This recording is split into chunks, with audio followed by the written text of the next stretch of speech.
Hi, I'm Mandy Friedman, licensed professional clinical counselor, clinically certified domestic violence counselor, clinically certified trauma professional, the creator of SNAP, survivors of narcissistic and abusive personalities, and the owner of Claremont Mental Health.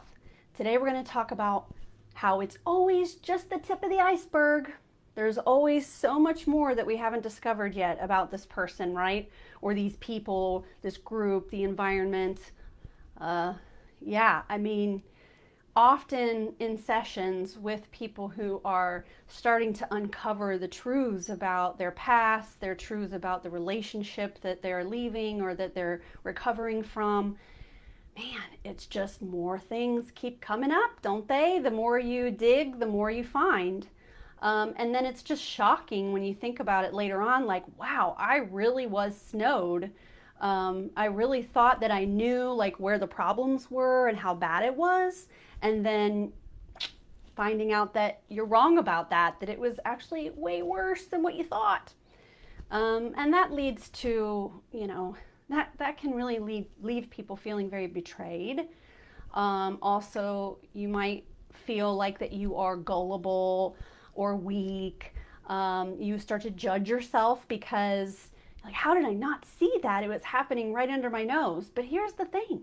This is what they're really good at. They're the best at this. They're the best. No one's as good at this as they are. It's true, though. So what I'm going to tell you about is how do they hide their actions and motivations so well? And then also, where is the rest of the iceberg? In what areas do we find the rest of the information that winds up being like, explode your brain? So how they hide their actions and motivations. One is by controlling the narrative, and we know how they really need to control the narrative in a big way. And that can, press down some facts and truth that they're burying, and they kind of twist the story around in a way that minimizes their involvement, right? So when you control the narrative, that helps you hide things. Also, triangulation. So this has to do with controlling the narrative too, where we're pulling in third parties or entities as a way to back up the narrative, or we're planting little seeds in our triangulation interactions in order to impress upon other people, the persona the abuser wants to portray. So when you're triangulating, you're controlling the narrative, but you're also controlling people's perceptions. Also, purposeful obfuscation. And what I mean by that is being vague and murky, not giving all the information, but some of the information. You hear the story, but there's like missing parts to the story that you can't quite piece together. They will also use word salad, so it sounds like they're explaining themselves, but then later on you're like, wait, that really didn't answer the question. They also use diversion via the blame game. So, that's part of controlling the narrative, is pointing the finger at someone else. And then that way no one is digging further. So they're all, everyone's looking over here now instead of looking into the actual perpetrator. So we point the finger.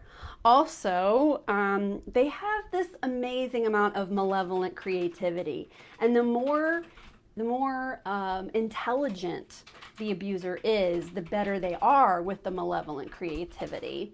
And so they like to have schemes and plans and plots. And sometimes they think about things for a long time before they start taking actions, right? So they put a plan together even. Or they have a very strategic way of how they go about telling the story and to whom at what time and the way they tell the story. So the tip of the iceberg is what we are shown, but what's underneath, the big part that is the major problems, the underlying problems, we often don't uncover until later, but they are using malevolent creativity to hide all of it, or to make it seem like it doesn't belong to them, that it belongs to somebody else. This isn't my mess. I didn't make this mess. Somebody else made this mess, right? That kind of stuff. Also, they are weaponizing your good nature.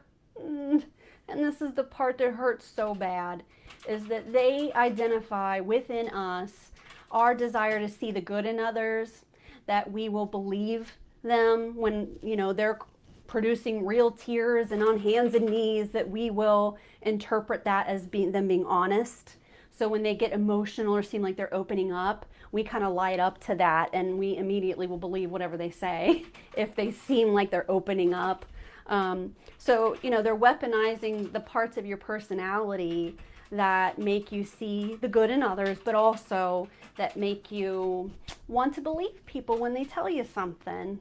And then also feeling bad when we question that. So we don't want to make someone feel like that we don't trust them or like that we don't believe them. So, wanting the person to feel good about themselves, right? And minimizing things so that they can feel better, helping them save face even. Empathic people will jump through all kinds of hoops to help someone else feel better about themselves. And they know this about empathic people.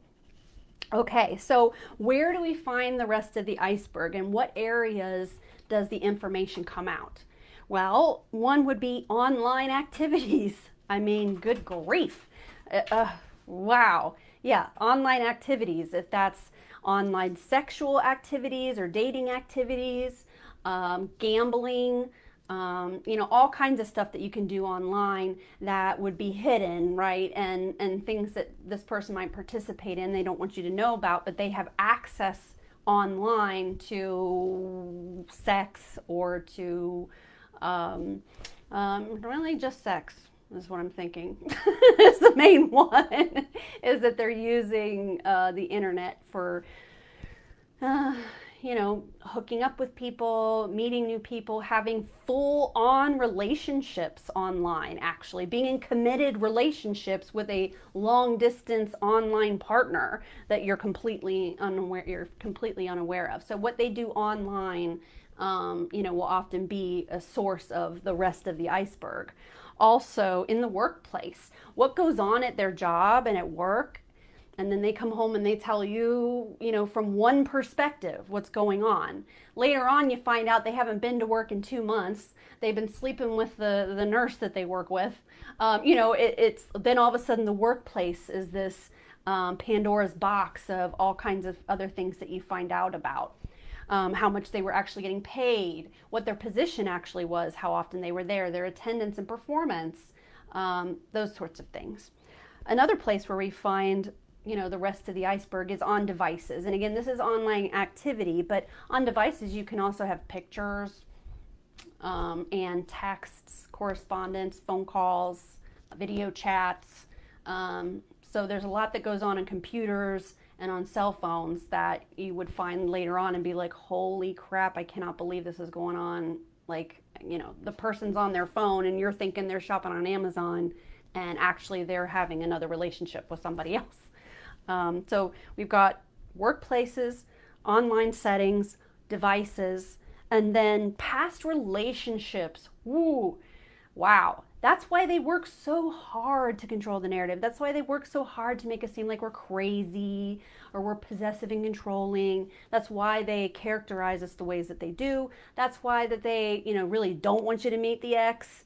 And they also don't want your family to talk to you about So they try to keep the past relationships hidden, or the way that they describe the nature of those relationships will be completely inaccurate. And how do we learn this? Well, the past relationships sometimes crop up. Those people reach out. There's been many stories that I have heard of previous relationships coming into the present, and then that unleashing all kinds of truths that are like, wow, the way that this person was characterized by the abuser, and then actually finding out the truth, man. I have had people that didn't know, unknowingly are dating someone new, or they're with someone who they think they're helping the target. They think they're supporting the target of abuse. And then they will join in a team with the abuser to continue abuse that they don't even know is abuse. They think that the person is fighting a just battle of some sort, that, it's the crazy ex, that, the reason that this person doesn't have access to their children is because the ex is so crazy. But actually what's going on is the person doesn't have access to their kids because they shouldn't have access to their kids. This is the thing. I mean, these individuals are so duplicitous, so creative, so good at controlling the narrative and manipulating that you can't keep up with them. You really can't. It's hard to do. And that's why, you know, in the end, when you find the rest of the iceberg, it's so shocking, is that they know what they're doing when it comes to this stuff. They're way better at it than we are. That's for sure. Another place that you'll find the rest of the iceberg is in familial dynamics as well. So they will misrepresent what the familial dynamic is. They'll steer you away from a family member who they know is going to tell you the truth about them. And so when you finally learn what their family history is or what their family relationships actually are, sometimes that can be the rest of the iceberg as well.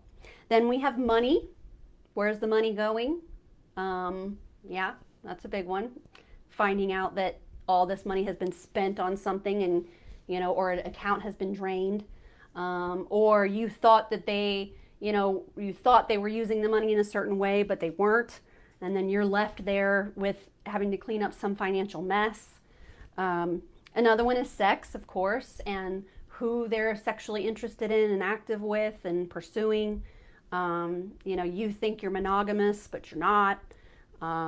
Also their own sexual history and their sexual appetites too. You know, they can keep hidden something that is, you know, some sort of a proclivity they have towards something because it's not something you'd be interested in, and they keep it secret from you because it's something that they would want to keep secret.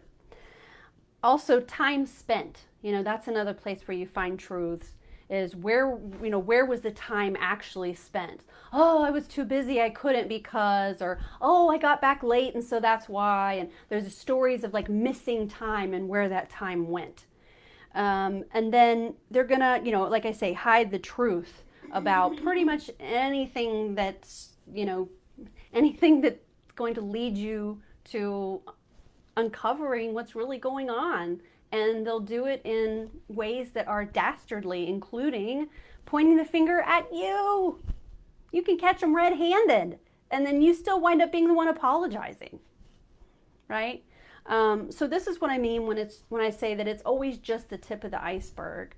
It's not meant to make you go looking, but just to let you know that if this happened to you and you uncovered all kinds of things that you didn't know were there, that you're not alone in that. And that doesn't mean that you're gullible or stupid or that you're an easy mark or anything like that. It's that, you know, they prey on people who have the qualities that would allow that kind of manipulation to go on.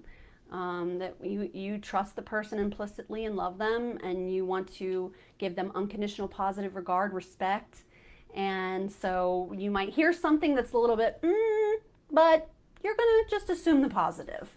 And they know this about us. And that's it for today. The blame game is going to be a different video. And I said, like, diversion via the blame game and pointing the finger. I'm definitely going to do a different video just about the blame game. But I thought that this was timely and relevant, historically speaking, that we talk about the tip of the iceberg and how that narcissistic, sociopathic, abusive, parasitic people are really good at only showing us what they want us to see and hiding the rest. Bye-bye.